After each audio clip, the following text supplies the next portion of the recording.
Hello, everyone, and welcome back to the Whale Nerds podcast. This is episode number 101. 102. Jeez, dude. Dang, man, you're not even prepared. You're going to want to have the Google Docs pulled up. Sheesh. All right, well, it's 102, and guess who I'm with? Adam and Caitlin. What's up? Hi. Hello. What, you thought we were going to redo it, Caitlin? No, I was going with it. Adam looked like he wasn't sure. I was a little scared, but you know what? We're here. We're here and we're thriving. Yeah, we're actually here. That's the good part. Oh, man. True. Oh, I did have the topics pulled up. My bad. Just in another tab. I thought you prepared a whole speech like you always say. I did.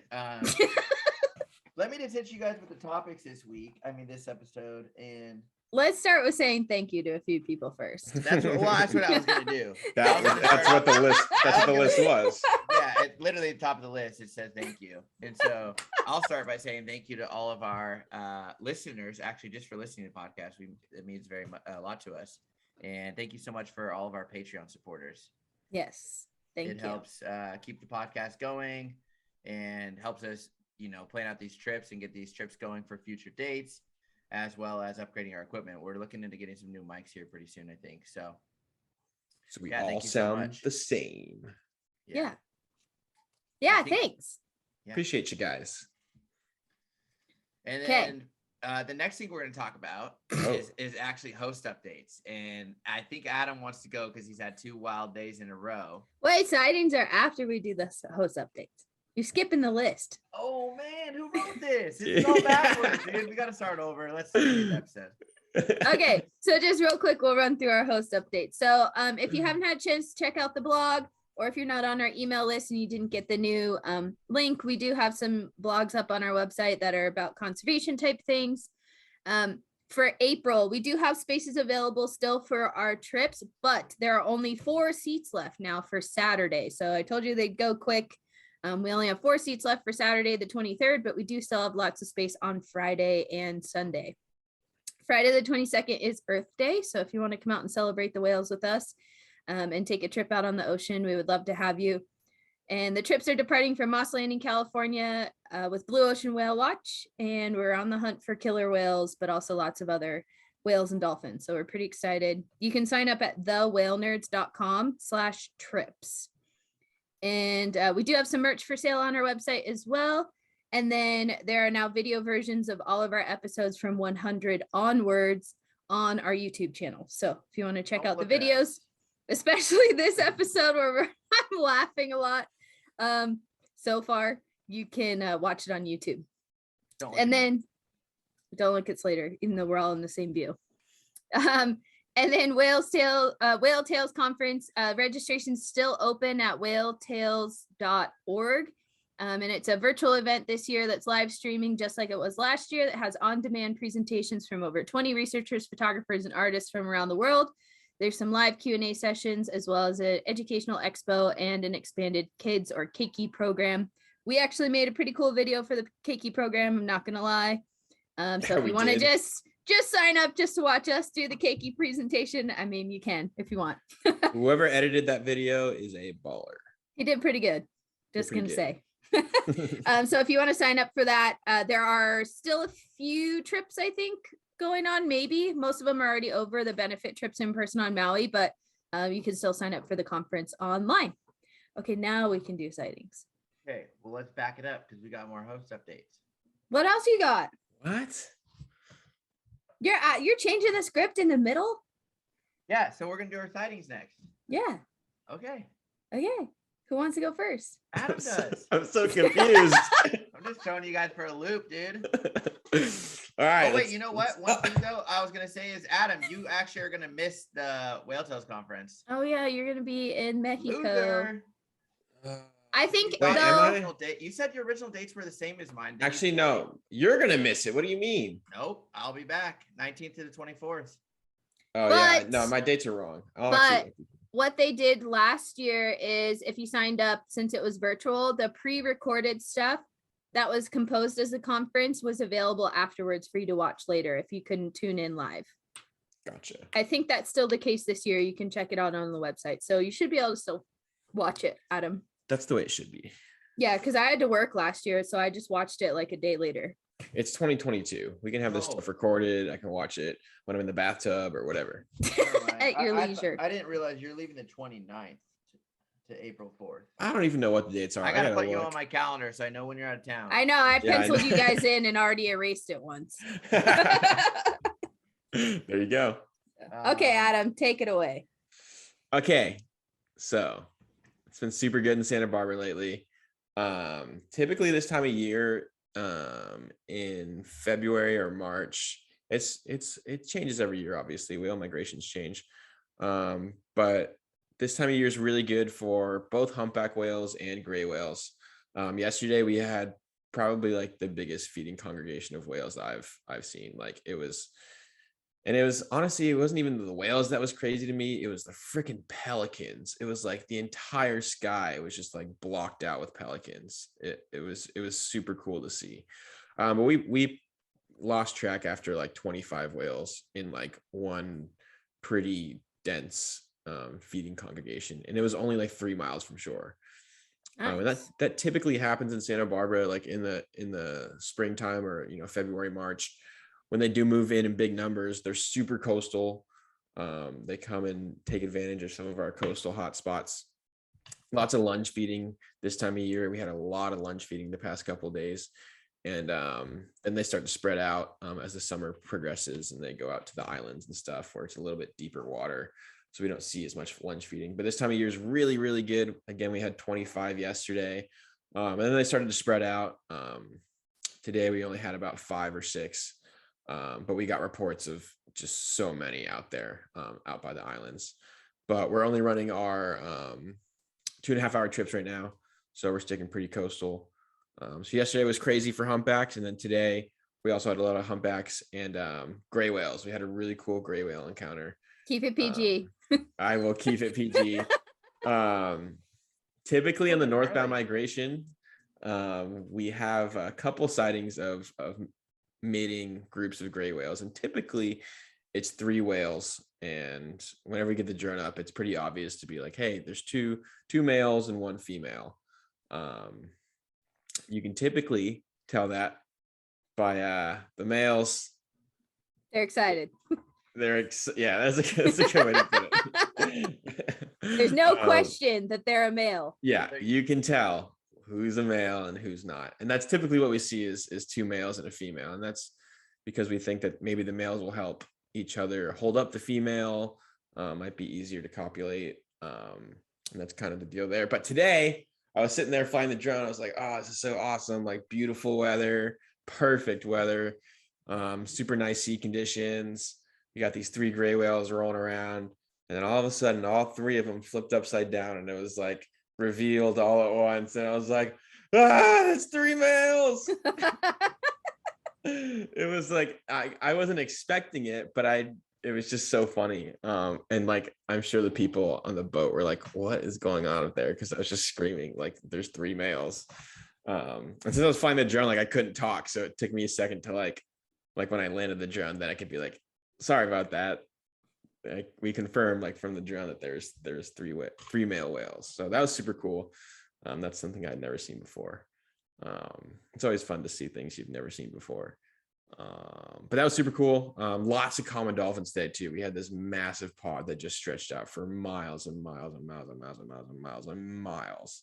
So I have a question. What's up?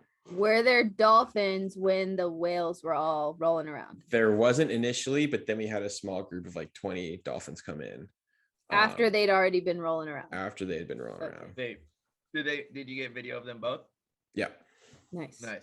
Commons, yeah, a small group of commons came in, and I know I'd filmed gray whales with Rizzos earlier, and it's funny comparing the two, at least with these 2 encounters. Like the Rizzos were super into it and they were super close, but the commons were just kind of like, this is kind of cool, and then they like come over to the boat and like play in the wake, and then they go back to the whales and be like, yeah, this is cool. But that was interesting to see hit too. Or miss with commons just because they're so spastic. Yeah, and there's just so many of them, like, and they got so many different things.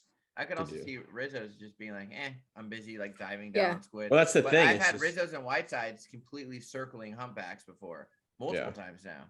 Yeah, I've had That's- Rizzos like get the humpbacks like upset, like they keep swimming upside down, like they're trying to avoid them and like peck slapping and stuff. It's so funny. That's probably one of my favorite things to watch is just interspecies interactions.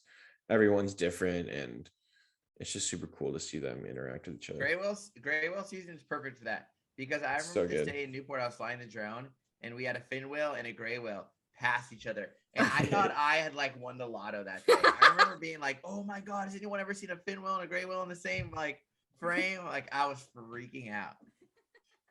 But come to find out, you can go to Monterey and have like blue whale, fin whale, and a humpback in the same frame. All in the same frame on the drone. So And a sea lion probably I don't for know. good I wonder measure. if I wonder if it's like a dog. See, the thing is, it's not like they don't look aggressive. They really look like they're loving on each other. So it doesn't seem like it's a dominance thing with the gray whales.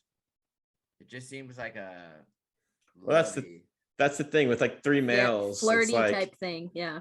with three males, it's like, are they practicing for the big event? Are they just messing around? Boys being boys. Like, I don't know what's going on there. But Well, and I guess I don't know this about right whales, but I don't think there's really been that documented in any other species of whale where like the males are messing around like that. killer whales, right? Killer whales, do they do it with each other though? I've Two definitely males? I've heard of like males. I've heard of killer definitely whales being like fighting with their Sword fighting. with their- fighting. Yeah, schmeckles. Okay, so killer whales and gray whales, I guess. I heard And- that up and in that's- San Juan Island. That's where I learned that actually.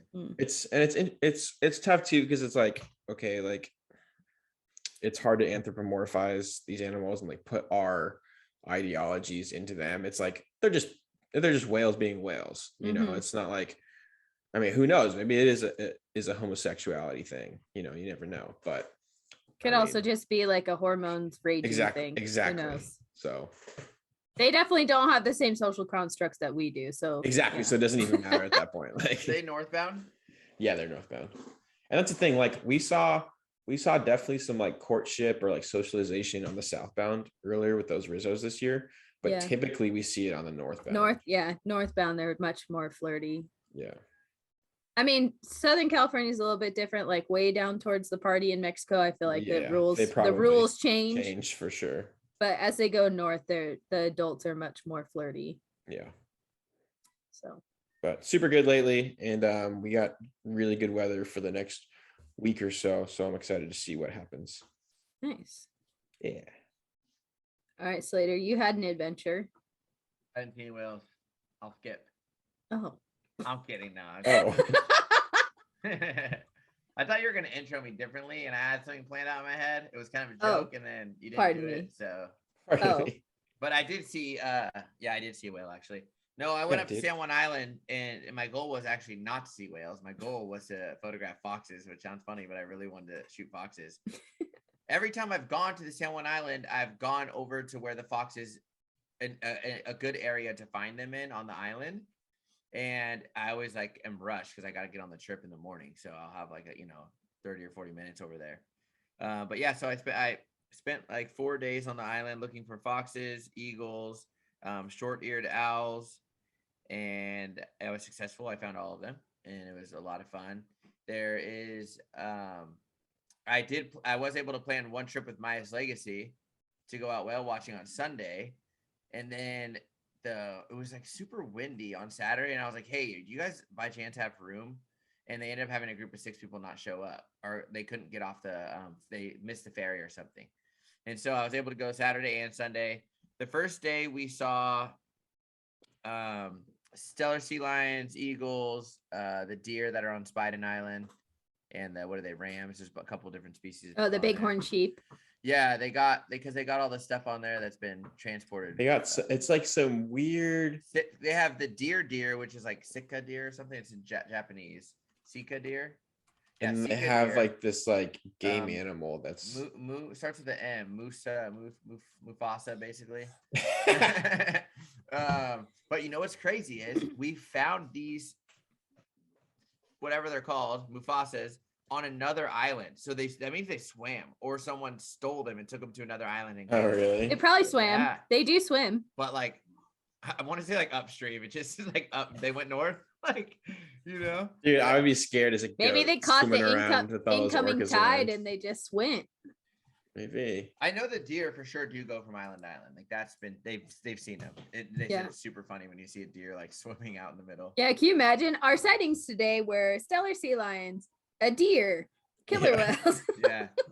Super weird. So we ended up going to see one gray whale. They've actually been hanging out around the islands feeding.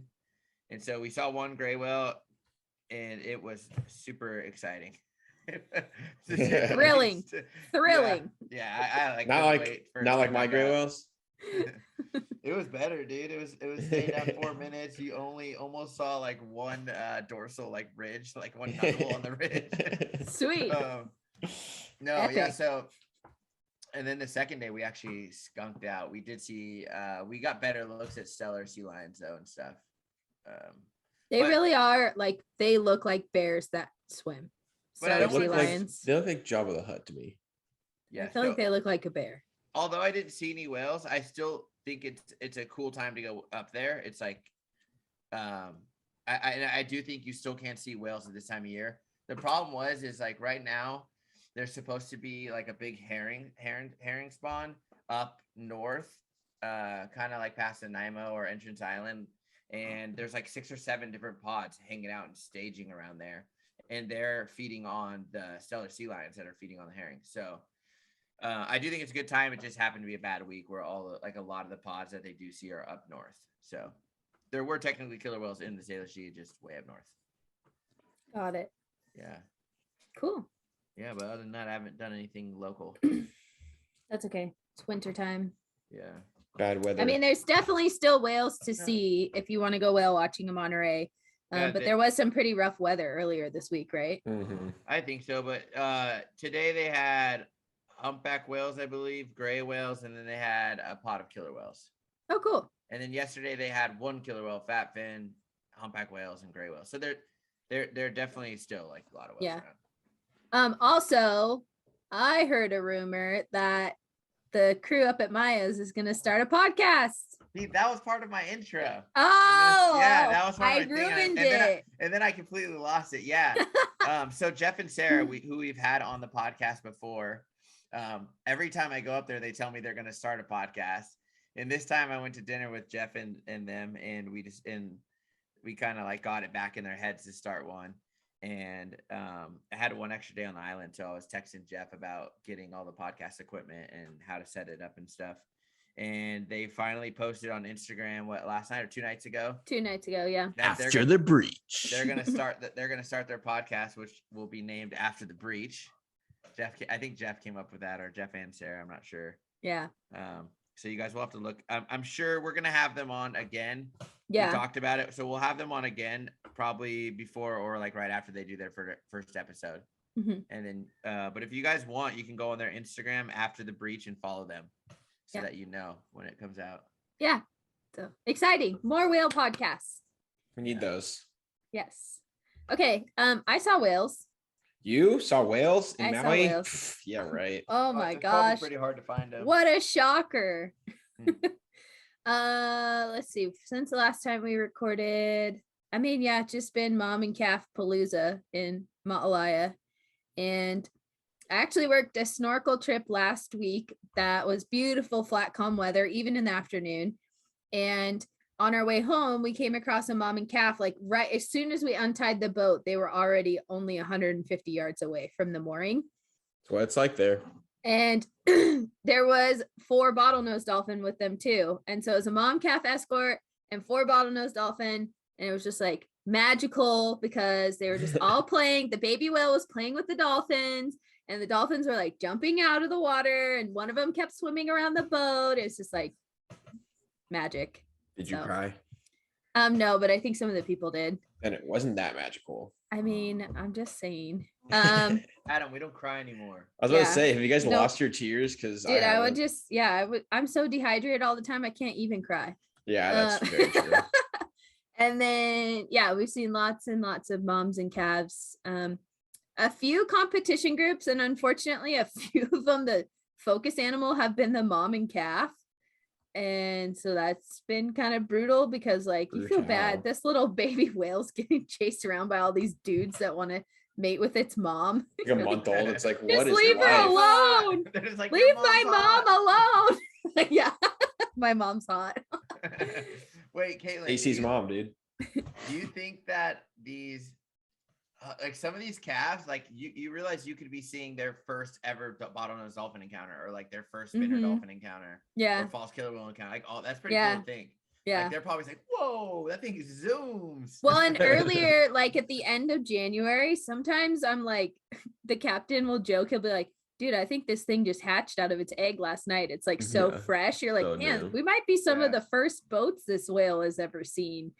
When you're at the end of January, they're still all light gray and floppy and awkward. You're like, this thing is like brand new. Yeah. Think about the lagoons in Baja.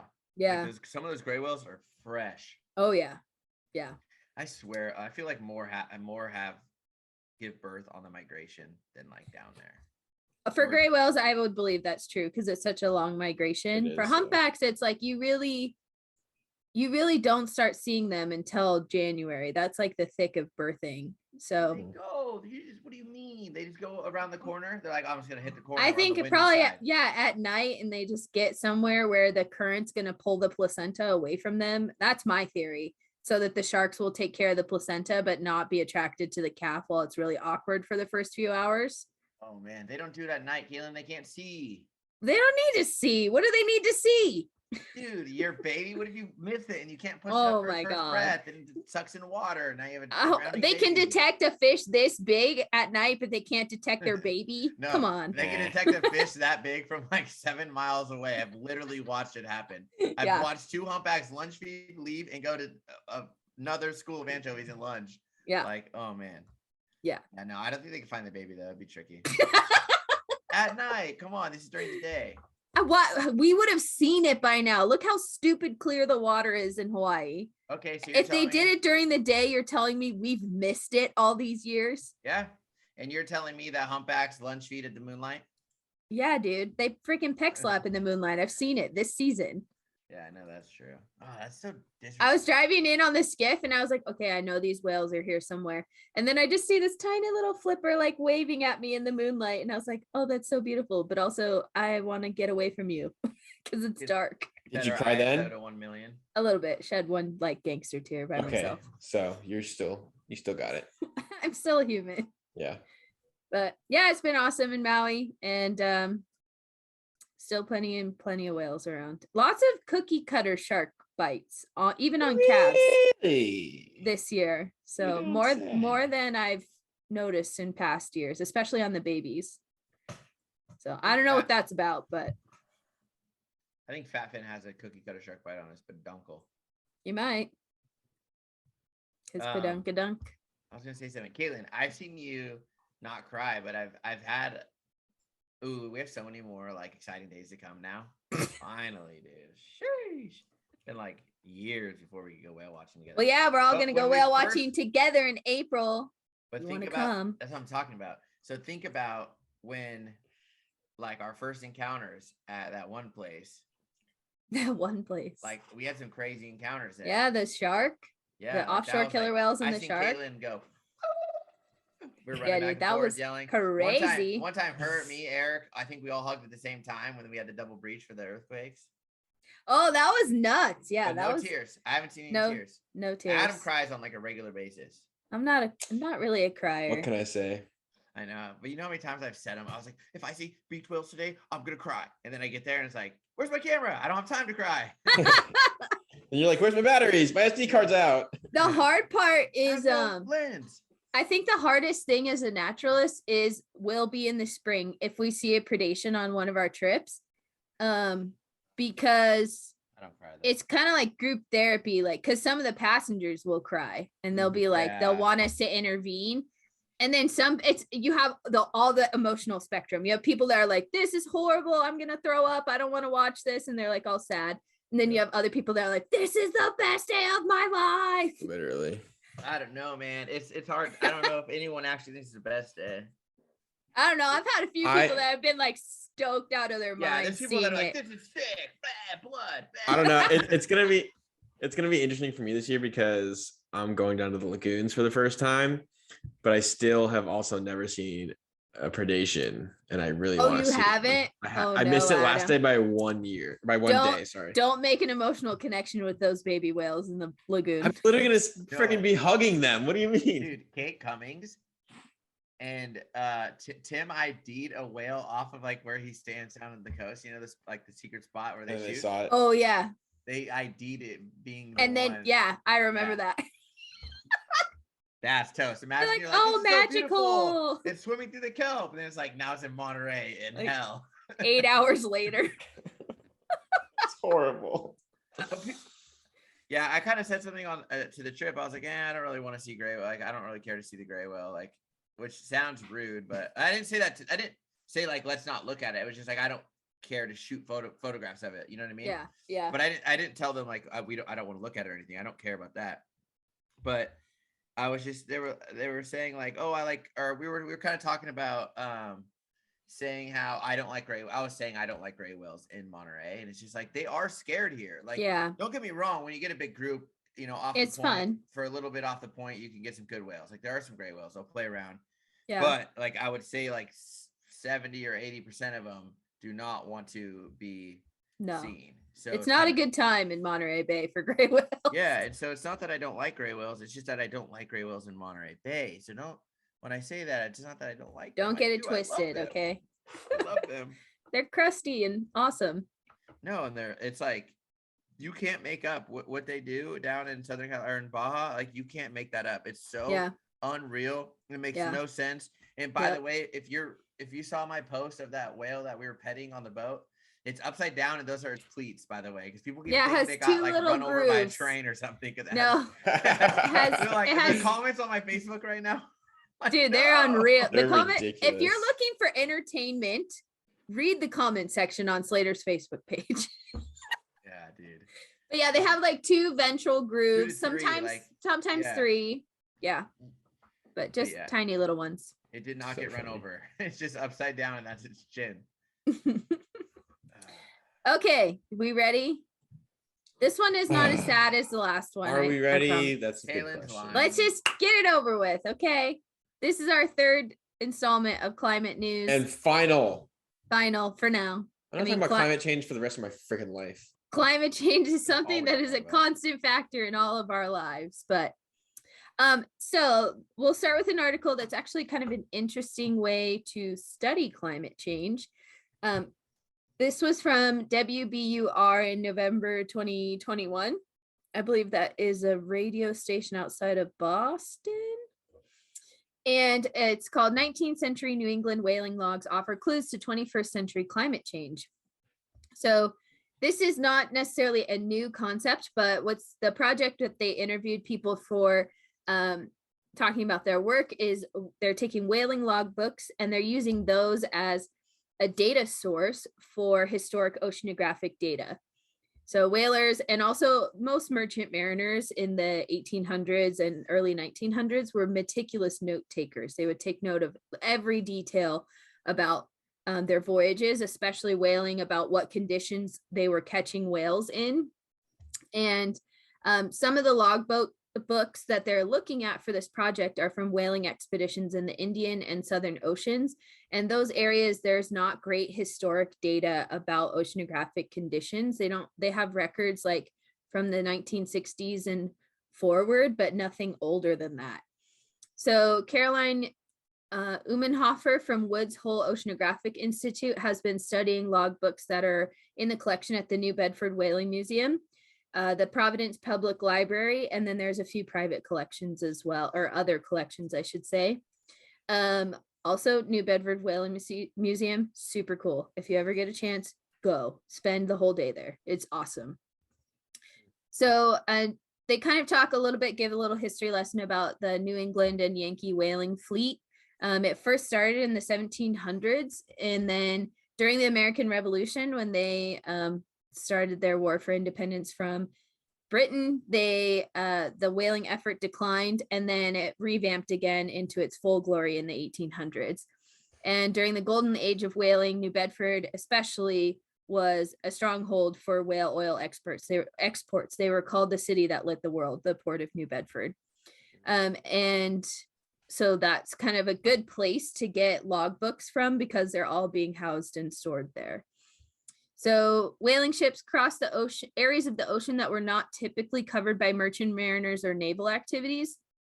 And so the logbooks are actually providing some unique data because it wasn't recorded by other industries at the time. There are over 5,000 logbooks that are accessible in these different collections that could potentially be analyzed.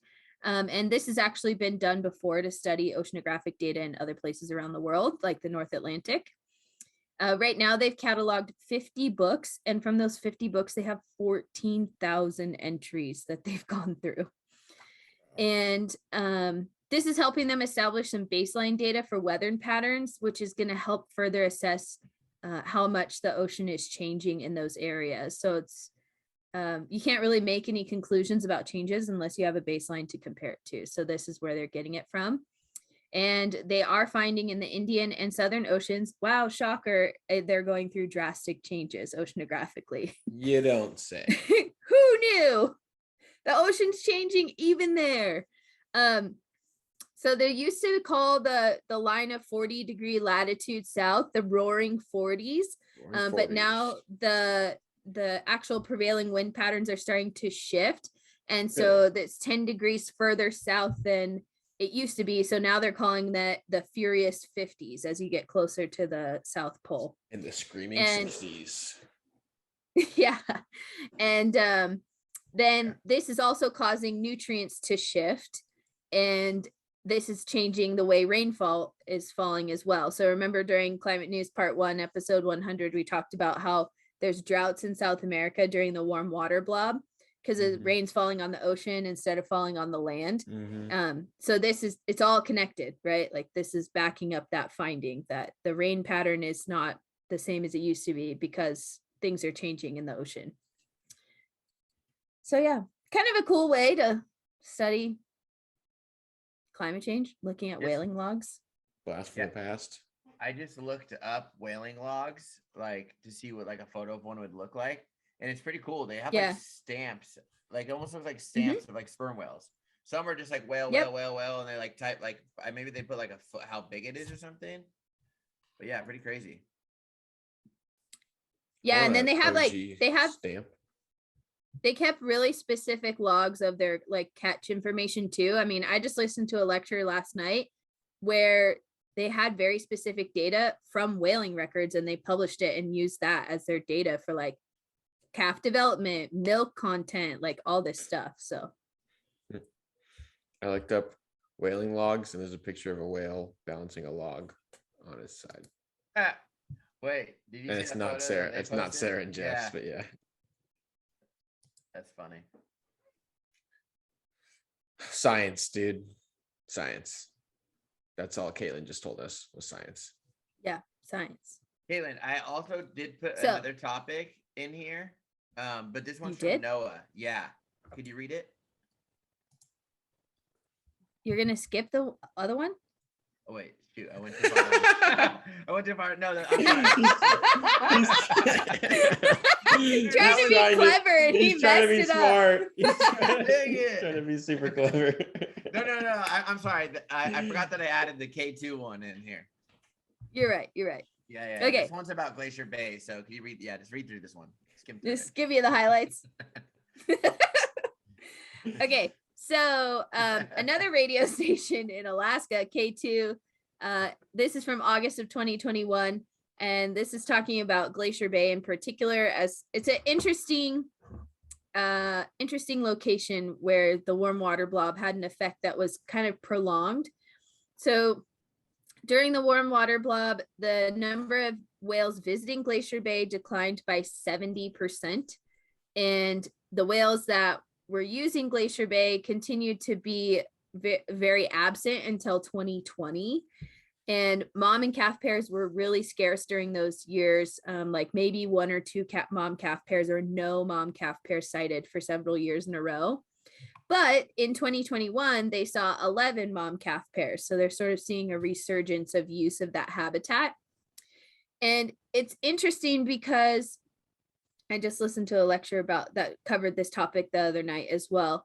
And they, like the Salish Sea in 2020 had a huge number of sightings of moms and calves, and Glacier Bay had almost none.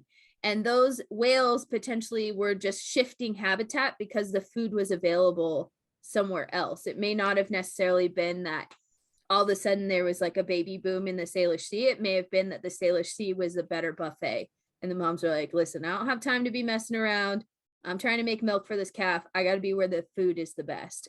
And so we may have seen a shift between those two habitats.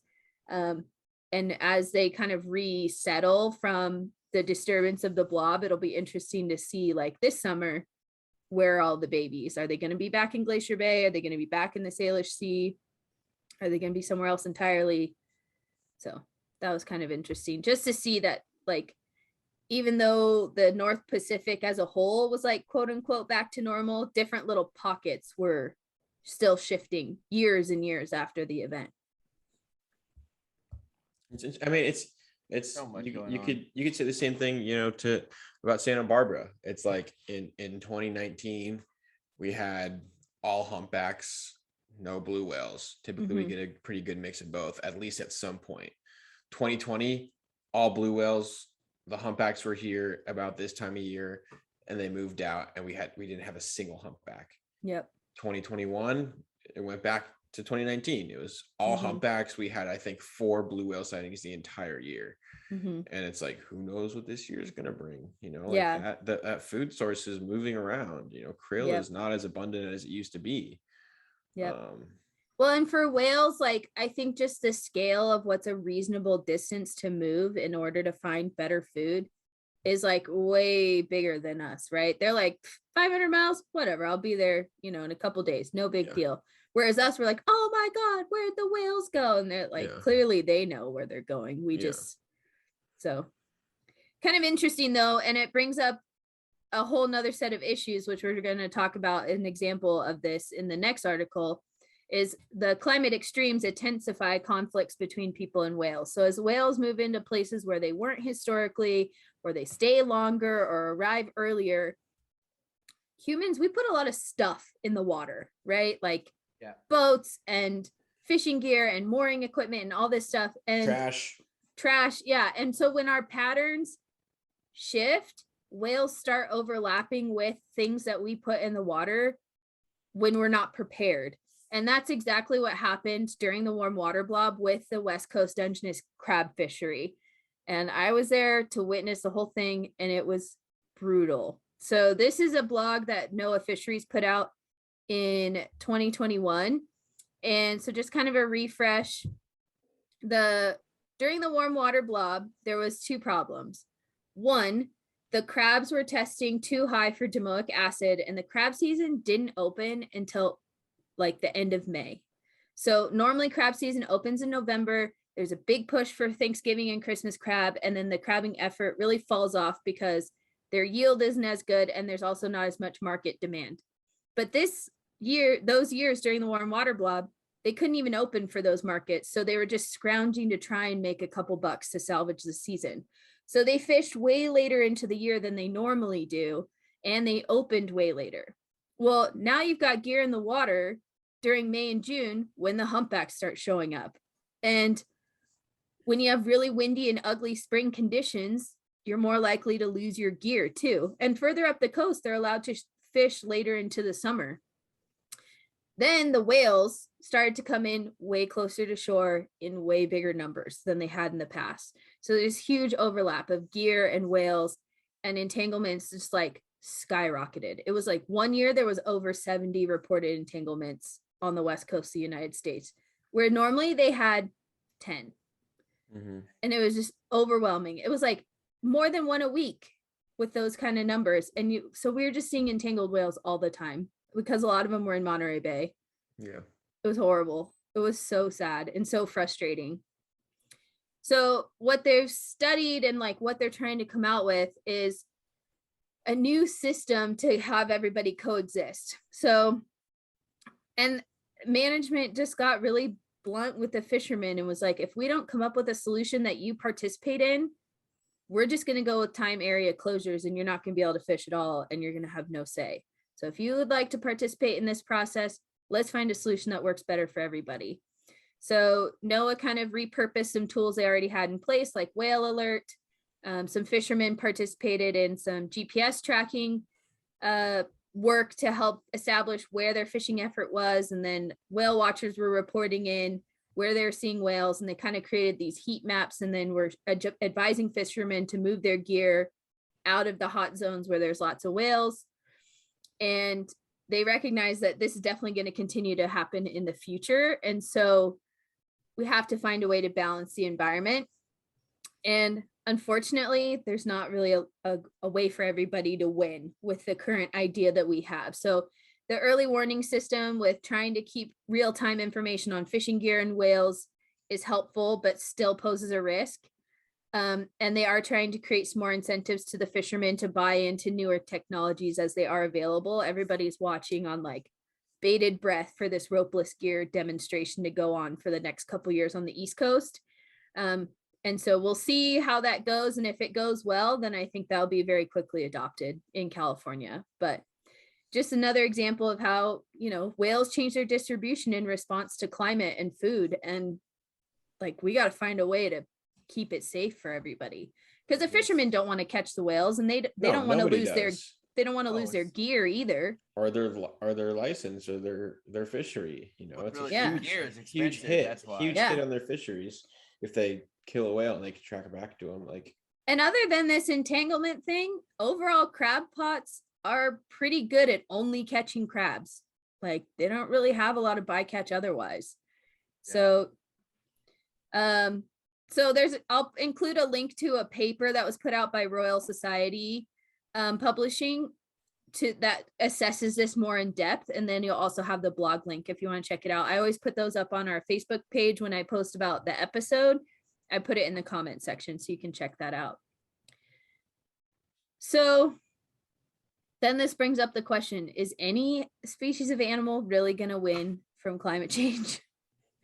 Yeah, absolutely. Are they? I think there's like generalists that will absolutely take over the niche of specialists that will go extinct. I read this really interesting book. It was called Into the Wild. And it was saying like, I agree with that. It was saying like, at the end of the day, like, nature's going to be okay.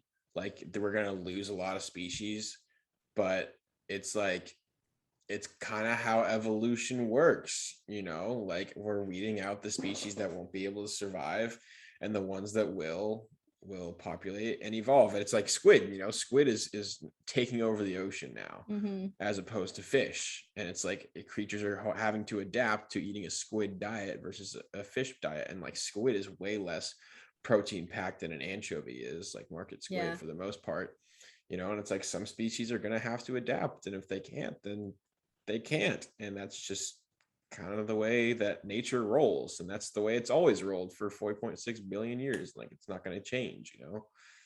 I just think we're going to be on the list of oh, absolutely we're going to absolutely be on the list of losers, and it's going to be our fault.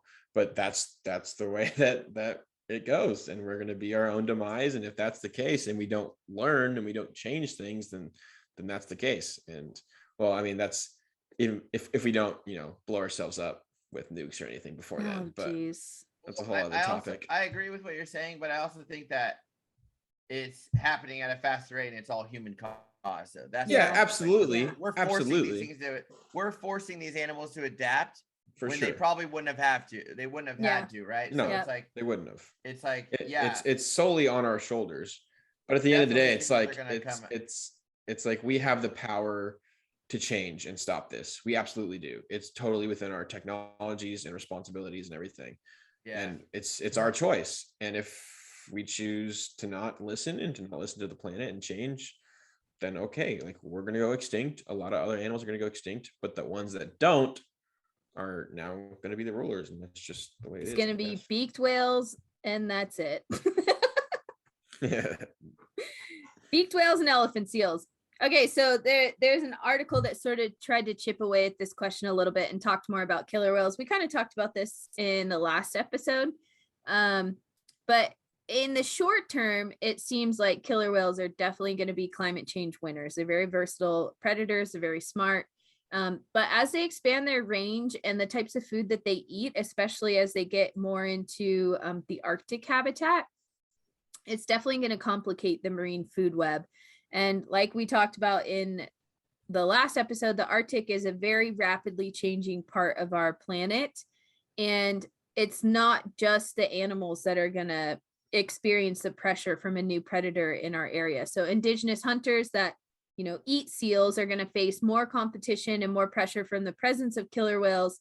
And so there's going to have some unintended consequences there, where seal stocks either are going to move or there's going to be less of them. And then that also will affect the polar bear population because they are also hunting seals. And eventually the balance is probably going to tip the other way, where killer whales are not going to find enough to eat in those northern ranges.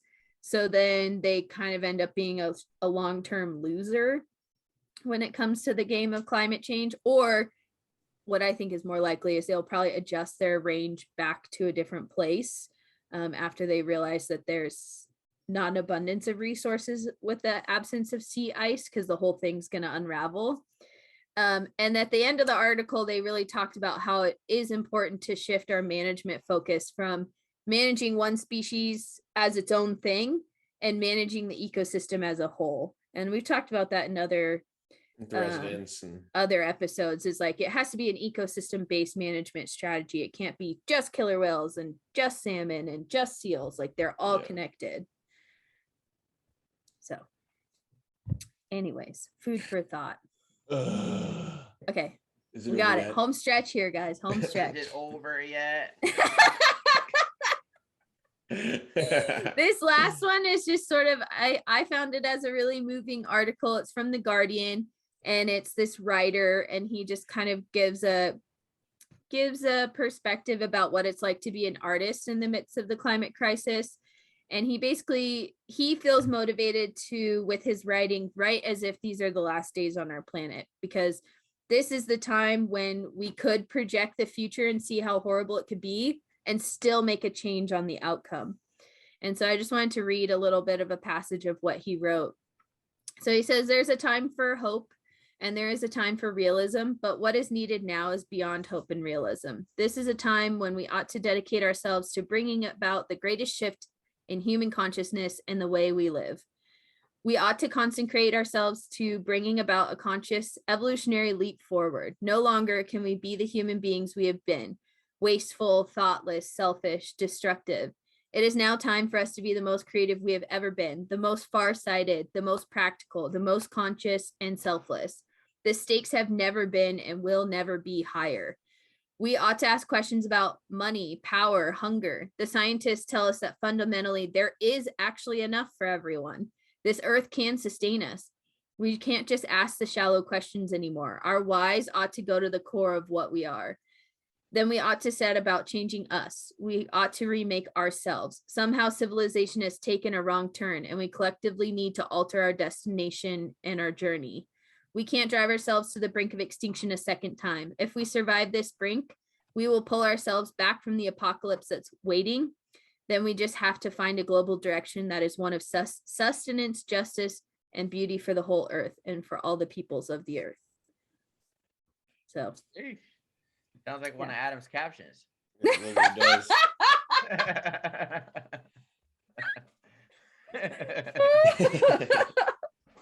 Just a subtle little.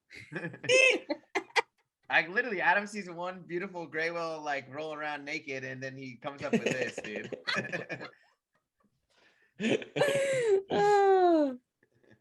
So I was kind of thinking last night about, like, especially here in Maui, like a great example of how the earth makes connections. It's so slow and it's such a process of trial and error in nature just doing its thing. And climate change is happening so quickly that, like, these relationships that developed over hundreds of thousands of years or even millions of years, we're destroying them in a few decades. Like, look at a coral reef. Coral reefs have been functioning in the similar way that a current reef does today for potentially 20 million years. And bleaching in the last 10 could destroy them. Like, this is something that has been in effect for 20 million years. And we've destroyed it in 10 years, 20 years. Like, what are we doing? You mean What- we're building freaking What aren't we doing? We're doing I know. everything. whatever. We're doing and too all much. the wrong stuff. We need to do less. I don't care why we don't just do fun things like whale watching. Like why? Is it just like why is it so It's just crazy like right now, oh dude? my Like God. it's like oh we need more power. Like for what? You could just go whale watching and travel the world and see a bunch of beautiful stuff. and then Literally, die. we Like, literally live on a closed loop sphere in outer space. Like, what do you gain by having more power? We all live on the same ding dang planet. Like How are we still invading other countries? Like, Yeah, I thought we this is- gave up on wars. I guess not. This is a systematic fault with humanity. Like power, money, greed. It's a systematic thing that we put into our societies that is just horrible, and has no place in this world. Like I honestly think for us to progress as a species and to get past climate change and wars and social justice problems and just everything, like there needs to be a change from the roots of our societies. Like we need to implement nature and just being good beings and justice and just but not everybody's nice like us. You know what I mean? Nobody is. It's just like it's like even not here everybody in just is America, happy to it's watch like, whales for the rest of their life like we are. Other people I have, just don't you get know, it. other aspirations. Well, that's the thing. It's like I think there's a societal thing that we teach kids that money is cool and materialistic things are cool and being a bully is cool, or like whatever the case is. But it's like if we change that and show how beautiful a planet it is and how we can be sustainable and live together in a happy go lucky kind of way, Kumbaya around the campfire. kumbaya, dude, like whatever, it's possible. I think it's totally possible, but I think it's a systematic fault that we put it into our societies, and that's just the way it is. Yeah, until we change that at a systematic level, then I don't know. I think one of my favorite like satire comics, newspaper comics I've seen in the last 10 years is like all these people, you can tell it's like the apocalypse has happened and they're all sitting around a campfire. And there's this guy who's in like a tattered business suit. And it's like these young kids are asking him what happened. And he's like explaining. And then his justification is like, but we made a lot of money though. Yeah, exactly. But guess what? You all are sitting around the same dang fire on a destroyed planet. So was it worth it? It makes no sense. Makes no sense to me. So I really was hoping COVID would be like a wake-up call to be like, maybe we shouldn't be pillaging the forest that we. yeah, but people that were already comfortable before COVID, a lot of like the rich people before COVID got richer. So COVID didn't matter. Yeah, weirdly, COVID helped a lot of people. Yeah, weird. A lot of millionaires became billionaires during COVID. Like how that? I think it helped to like even people that aren't millionaires. I think it just kind of it was weird. Yeah. Yeah, it didn't seem to affect everyone the same way. Some people, you know, like it turned into a war zone, even in the United States. And other people were like, I'm just gonna hang out on my yacht. Like, excuse me, what? I guess Russia had, I don't really want to talk about this, but I guess Russia has invaded Ukraine every century since like 1600 AD or something like that. Like that's so wild. Yeah, like what? Yeah, we are very fortunate in the United States that we did not have that kind of experience, but have to deal with that. I definitely empathize with the people that are going through it. I'm very sorry that this is where we're at. So. Crazy podcast. And I think, you know, what I would leave everyone with is everything on this planet, including us, is so interconnected. And we're unraveling the systems that have been in place for millennia faster than we can study them, faster than we can understand them. And so anywhere that you can like put a pause on environmental impact, take that opportunity, whether it's a park or a beach cleanup, or reducing, especially this is hot topic in the news, reducing your fossil fuel footprint. Can you find a more eco-friendly way to commute to work or Can you do all your errands in one go instead of doing errands day to day to day to cut down on fuel consumption? Can you ride the bus? Can you ride your bike? Can you carpool? I mean, we need to get away from fossil fuels anyway, right? And apparently that, that's going to be a hot topic over the next few weeks. So this may be our moment to just implement new things. True. And single-use plastics, that comes from fossil fuels too. So finding ways to reduce your impact there as well. One more sad thing. The last known freshwater Irrawaddy dolphin has died. No, don't tell me that. What is that? What it is? Because there's some confusion there. I know that. I mean, is it a river? Like you said, it's freshwater. Yeah, it's the last. Adam seems to think there's another Irrawaddy dolphin. Is there, Caitlin? Absolutely. There's. We gotta Google the species isn't extinct. They're not the vaquita. I think it's a population of them. No, all these articles say that they've been endangered. Like 92 individuals estimated left. Oh, Southeast Asia and there's 3 rivers that they use. So the last known one in wherever this is then in Cambodia, northeastern Cambodia is last known. So they need to put that in a dang title. All right. Well, maybe we should do a mini-sode about Irrawaddy dolphins. Yeah, they look like freaking belugas. Like, yeah, they look weird. That's literally like the one species that I've I don't know. I've been very intrigued with them since I was a little. They're kind of funky looking. So, okay. Sorry about the sad stuff podcast again. No, we're not. We keep doing it to them. Just a slow burn, just like climate change, just a slow burn. We're gonna have like 0 listeners in like a week.